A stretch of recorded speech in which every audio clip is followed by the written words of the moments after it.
Let's get in and show you what goes on inside the village. So welcome. This is the main entrance here. This is where the cattle comes in, and the sheep are heading to their respective enclosures. So over here,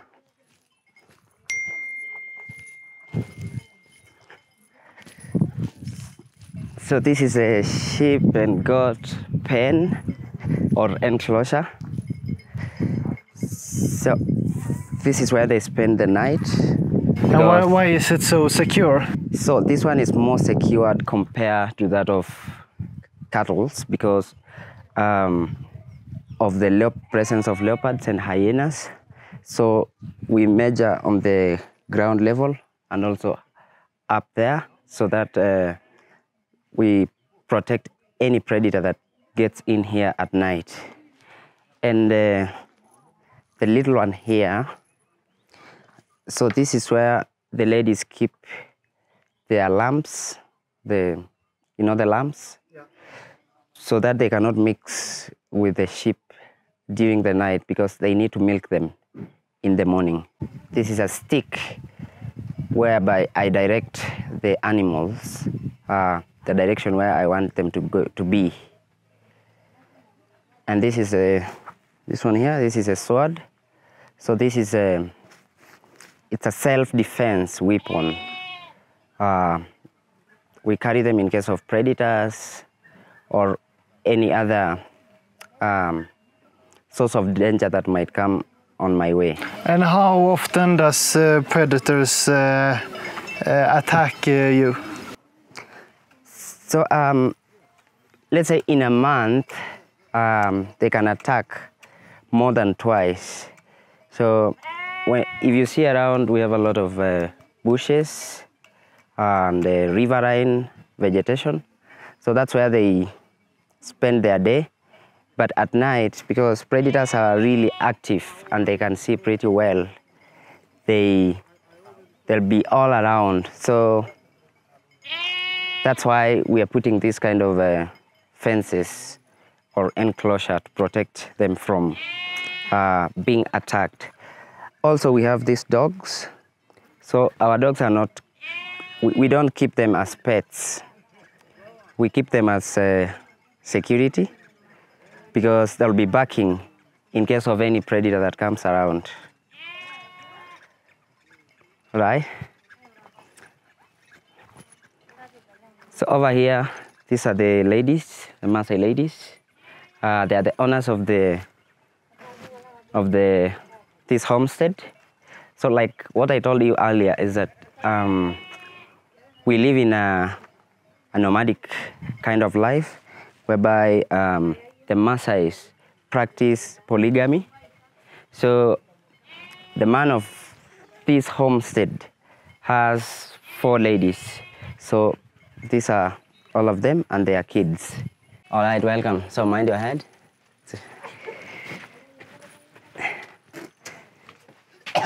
So this is a typical Massaj house. Like you see, it's very dark inside. So these are the only entrances that it has. Like when they need to let cold air in, they open this one. So when it is too cold, they take a piece of cloth and fixed it all these holes. So this is a fireplace, as you see. It's built of mud and cow dung, and these kind of pillars. These ones are supporting this cupboard. So this is where she puts her utensils, the pans. So this is very strong. So it's only made of wood, cow dung that is mixed with the soils. So this is a main area, which is the roofing. So like these pillars are supporting this roof. So the reason why it's black like this is because of the fire. So this hall here also acts as and smoke entrance or a chimney. So this is the main bed here. They don't use mattresses. So they use a cow. They just build it using the mud and this kind of sticks. And this is the main bed. This is for the dad and mommy. And over there, in the other side there, that's a kid's bed. So it's kids that are below 10 years. And when they are above 10 years, the boys will go to their grandmother's house, same to girls. So yeah, so these woods are from the croton bushes that I'll show you outside. So the reason why they use the croton bushes as pillars is because it's a termite resistant tree. So this house can last for 2-3 years. Then after 2 to 3 years, they will move and find somewhere else which is nice and safe. Then they build another enclosure. Yeah, so this is where they keep the lambs and the goats, kids, because especially like right now when it is raining, they may not withstand all the rain during the night. So they put them inside here. And also because they need to milk them in the morning. So they put them here so that they cannot mix with their mothers. And also in there, this is where they put the young cows, the calves, just because of the same reason as this one, for milking them and also to avoid being killed outside there by predators, because at night when predators attacks the enclosure, they mostly target on the young calves because they'll be easy target for them. They can be easily taken away. So yeah, that's why we put them in here. Hey, hello. So over there, the ladies singing. So the song is all about happiness. So they sing in happy occasions and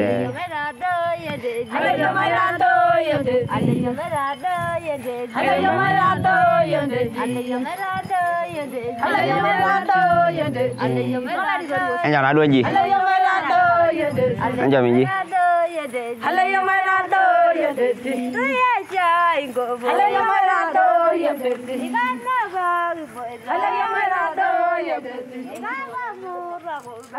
That one over there is cattle's enclosure. So this is where we, or this is where they spend their night. And if you try to compare this one with the sheep enclosure, this one is it's more simple and it's not that much concentrated like that one. And this is because cattle have less predators. Leopards and hyenas, because they are the main threat to sheep. So they cannot, they rarely kill cows. They usually go for young calves, and that's why we put the calves inside the houses there. So, yeah. And this behind you?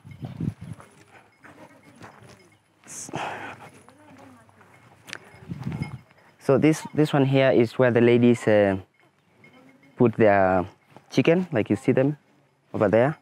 So the reason why they put all this is to protect them from being attacked by raptors. So raptors are birds of prey like eagles, harriers, and hawks. So that's why it's more done or more concentrated. Yeah, more dense. Yeah, more dense. And you see here, so they put the cow dung on top of these croton bushes, trying to protect any penetration of raptors getting in. I'm talking of eagles, and hawks. So this is the main door. So during the day, because the ladies will be around here, they will allow the chicken to get outside to feed. And when there is nobody around here, let's say when they go to the market, they put the chicken inside and bring them some food stuff like corn, the beans, yeah. But when they're here, they will allow them to roam around.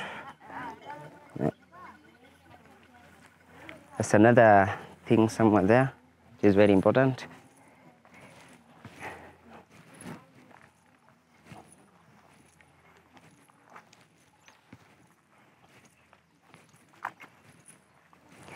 So this is a piece of wood.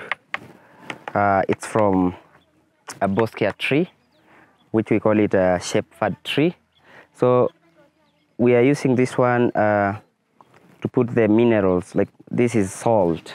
We buy salt from the shopping center.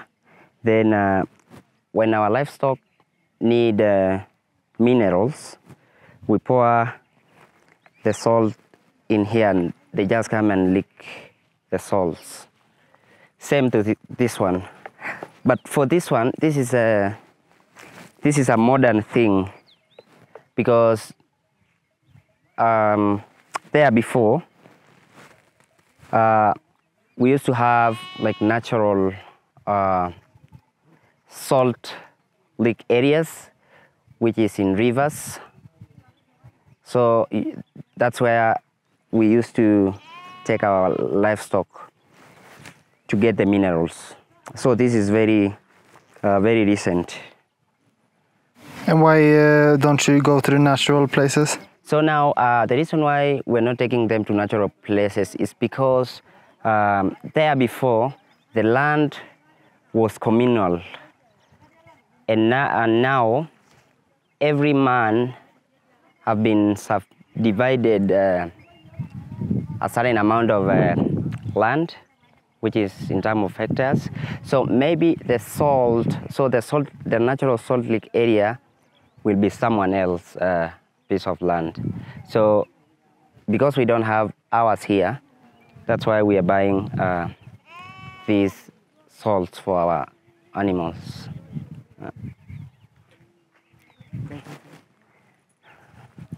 All right, so like what I was talking earlier, that's the main entrance to this homestead. So when you come inside, so like when you come inside, so this will be the right hand side and this is the left hand side. So in this homestead, there is 3 houses. So that means the owner of this homestead has 3 wives. So the first wife will be in the right hand, which is this one. This is this one, which is next.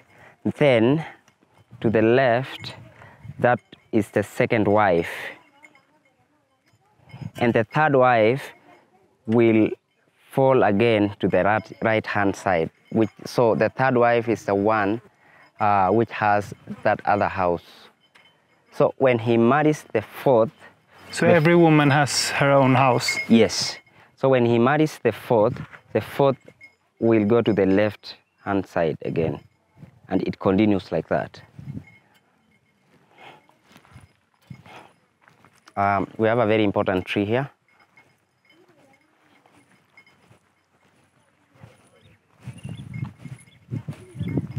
So this tree has got a very rough texture. So this is called a sandpaper tree. Sandpaper is a common name, but the botanical name is the Cordia ovalis. So if you touch this one, it's very rough. So the old Maasai men will use the leaves of this sandpaper tree to soften their wood. So it's really very rough when it is dry. And now because it's raining, so it's still a little softer. But if you see here, when I rubbed it, you can see that it's taking out this color of the stick. Have you heard about feminism? Feminism, talking of the Western ideology about feminism. It's about it's a theory that women and men should do the same things. Have you heard about that? like you're talking of circumcision thing or what?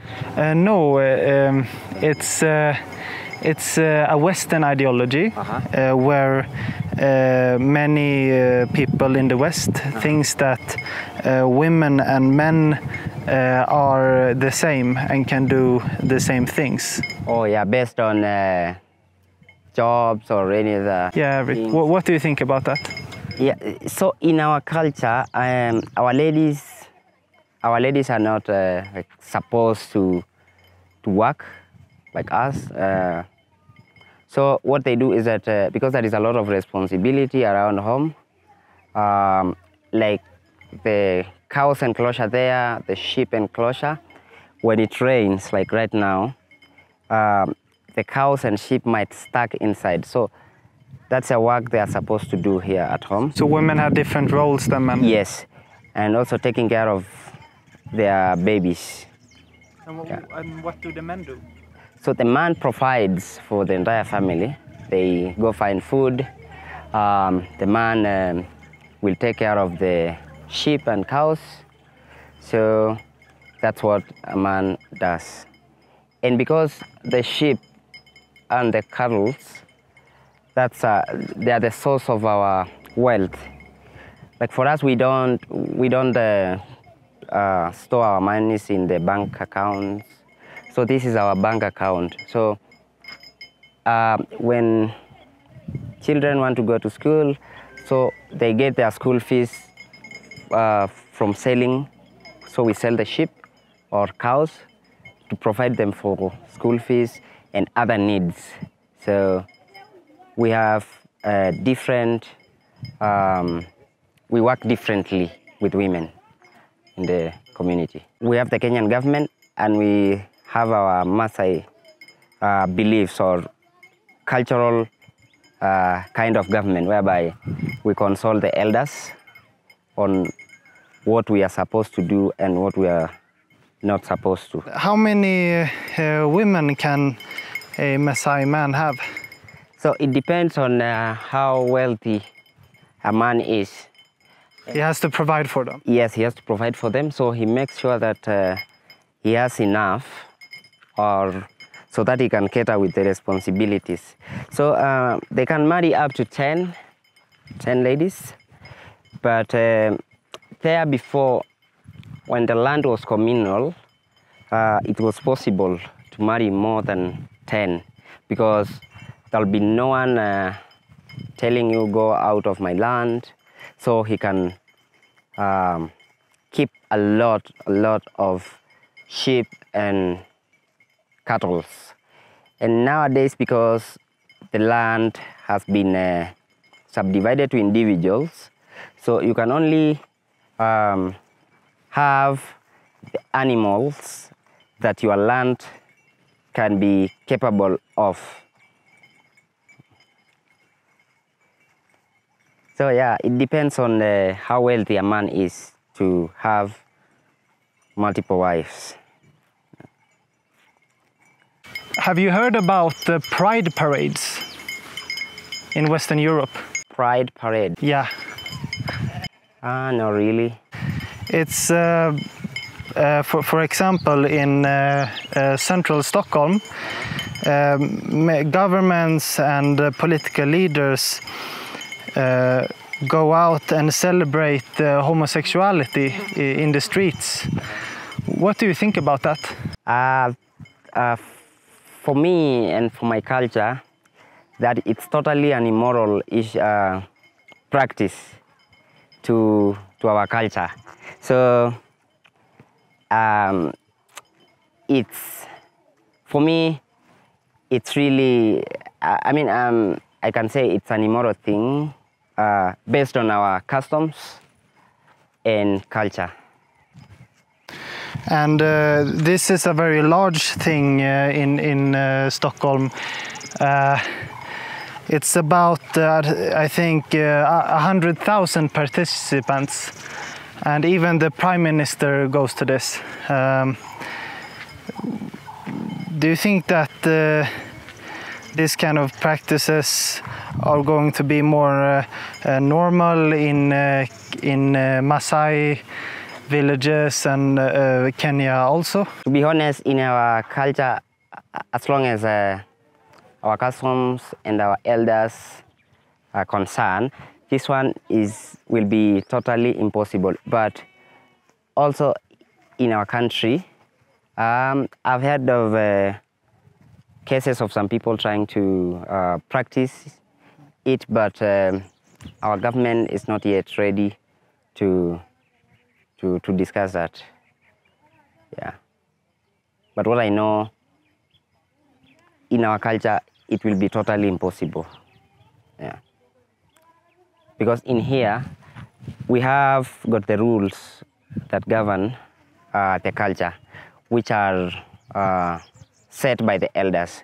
So if anyone tries to practice an immoral thing, even like divorce in our culture, it's not allowed. So it will be totally unaccepted by the elders. Yes, the person will be totally considered outcast, and he or she will get out of the village and will serve some sentence somewhere, but not in the government convicting places. Yeah. In our own Maasai And kind in of... our own Maasai way. And what can that be? So that will be like if you have your wives, so you will be forced to move out of the family and go live somewhere next to the bushes, and everyone around the village will be notified not to associate with you and your family for a certain period of time. Mostly it takes about 5 to 10 years. So the husband to that village will be totally considered outcast. So no one will be going there in case they have any problems there. He will be solving by himself.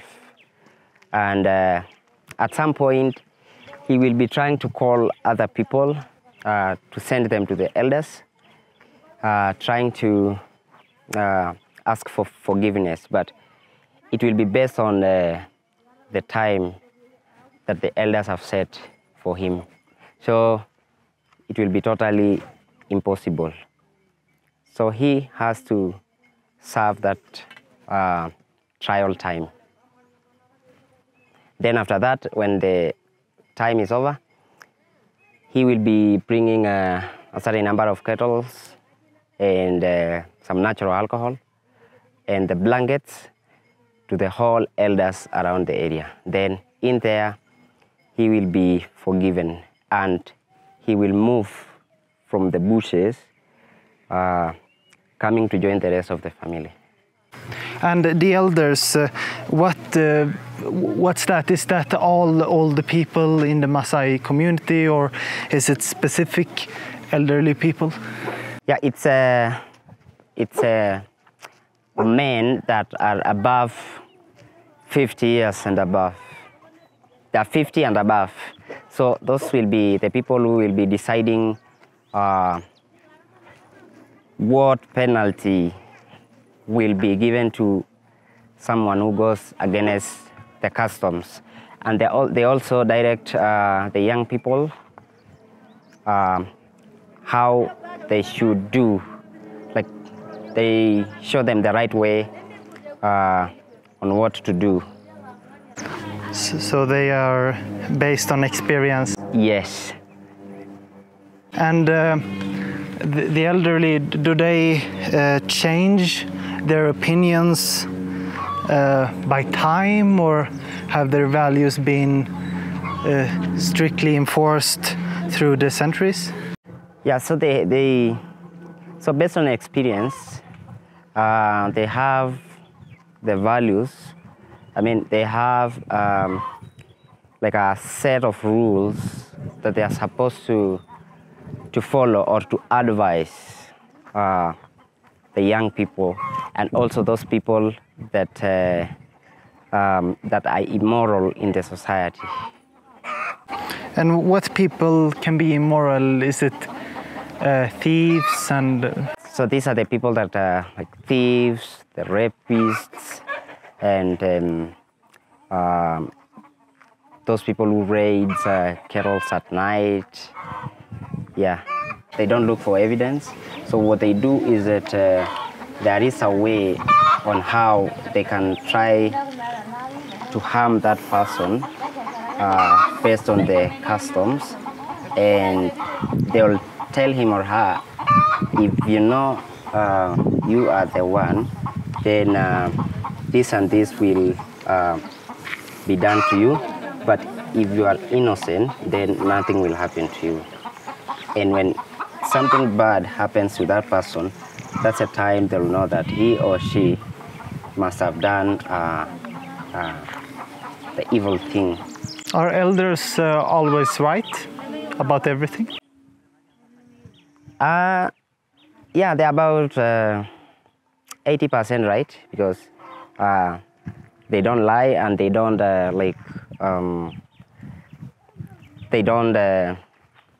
lie on one side. So because they gang up together all the time, making the rules that should govern the people in the village, so they're usually very right.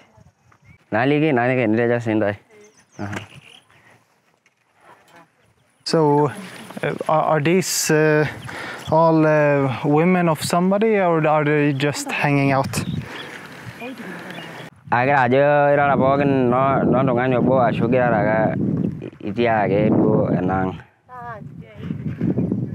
Yes, they are. So, like I told you earlier, three of them are from this village, and two of them came from the other neighboring home. And do they cooperate between the villages a lot? Yes, they do. So, for example, if there is a ceremony going on here in this village, so all the ladies from the neighboring homes will come and help. Same case if there is a problem, then they'll get to help each other. Like you see in the other side of the river, you will see different homesteads. So these people work together. And what do you help each other with? Like if there is a ceremony going on, so ladies will bring water, they fetch firewood to the home that has something like a ceremony. And if there is a problem, things like burial things, then they'll also help each other bringing the same thing: firewood, water, foodstuffs, milk, and all those things. And what are the men doing right now? So the man right now is looking after the kettles. Yeah. And why can't the kettles be around the house? So because now it's raining, so all the water that washes out from the sheep and the cows enclosure will flow around the home. So mostly the cows don't prefer this kind of grasses because they're kind of they're smelly to them. So they need very fresh grass. So that's why they go a little bit far from the enclosure. Have you been outside Masai Mara, or have you traveled to Nairobi in these kind of places? Mpangara na kop nilo na Nairobi. She says not yet. Have you been in any big city? Ronaldo kasama ile shamo? Mara. No, just the local one that you came through this morning. But how can she know that she doesn't like it the modern way if she hasn't visited yet? So, kaya jaga ingo na bila yolo na jami di maina ini minyor maisha ono Nairobi ni tulo. Eje kage kaya kadolo hi tosi muisa bugina na londi ni. Kadolo hi de TV ayu simu sabu. So she says sometimes she sees in the television when she goes to the little local town there. So she sees in the news, like in the television and in big phones, and she doesn't like being there. You know, the world is evolving and many things are changing right now, and traditional ways of lives aren't as normal as they used to be. What do you think about your people's future? So based on the education system that most of the youth are getting, so I think in future the young generation will be more modern compared to how they used to be, because of the introduction of schools and also the introduction of modern life. So I can say in 30, 50 years to come, there'll be lots of changes to be more modern compared to how it is right now. And have you heard about the concept of climate change? Yes. So do you think it's real? It's real, because it's really affecting our pastoralist life. So it used to be, I mean, the rain season used to be from mid of February to up to May in here. But this time round it started earlier. It started last year. Is it a good or bad thing? It's a bad thing because it's unpredictable. Because for people like farmers, they need to time the rains so that they can do their crops. So I don't see many crops here. No, I'm just taking an example of other communities that Massaj people don't practice cultivation. So we put. So you only eat meat. Yes. So we only keep livestock, and because we have a lot of grasses around the area, so when it rains, the cattle will really be fat, and they will. When we take them to the market, they will worth a good amount of money. Many people in the West think that climate change is because of people, for example, eating meat. Have you thought about stopping eating meat? Oh no, for us, it's I can say it's impossible to stop eating meat because we rely on our cattle and sheep to feed on them. But I don't believe that meat will bring the effects of climate change. For me, I think of things like deforestation, the destruction of the ozone layer, and in those big cities, there is that emission of gases direct to the and also people having children. Many people are talking about not having children because of climate change. Yes, but in that I can talk of things like overpopulation. So when people are many, things like deforestation will take place because each and every person needs to settle somewhere. So that concept really makes sense. Thank you for the interview. It's interesting to hear about what you have to say and visit your people. You're welcome.